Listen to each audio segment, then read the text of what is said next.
Well, they put their lives on the line to serve our country, but many people say that the country doesn't necessarily support veterans. There are more than 50,000 veterans here in Albuquerque. Many are struggling to find work and even just adjust to a regular life back here in the States. So coming up, I'll tell you about a new position just created inside City Hall to help the men and women who have been in the military. But first, I want to introduce you to one soldier who's done some training here in New Mexico and whom I was really glad to see come home.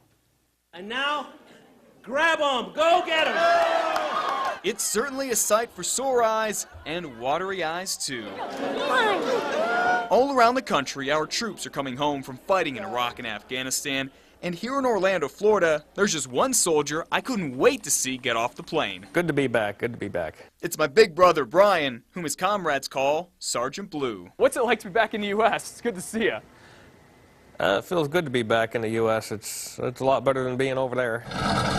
Yeah, he can say that for sure. For the last 6 months, the sergeant's been driving these huge trucks all over Iraq, picking up old equipment and dodging dangerous explosives, including IEDs and roadside bombs. And you think that might make a guy think twice about getting behind the wheel. No, not at all.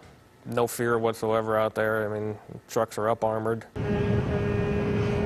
Then a few weeks ago, under the dark of the moon, those up-armored trucks took Sergeant Blue and thousands of other soldiers out of Iraq for the very last time, and out of a violent and controversial piece of U.S. history. What have you been doing since you've been back?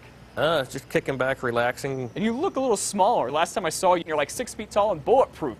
You stopped working out there? I was a little too busy, didn't have the time to, unfortunately, but I'm getting back into it now. For his sake, I'm glad he's hitting the weights again, because no one would want to see a little brother kick this big brother's you-know-what, and because I'm not going to get to see Brian again for quite some time. I know I'm getting ready to go back overseas here sometime soon. Yeah, help me understand this. You just got back from Iraq. You've been over there into Afghanistan before. Why in the world would you want to go back? Well, it's kind of fun. I think it's fun. It's kind of exciting, never knowing what's going to happen. It's also a mission and a passion for a lot of soldiers. They can leave a war zone behind. They just can't set their guns down for good. All right, it's my big brother. Stick around. There's a lot of help for veterans who are coming home to New Mexico.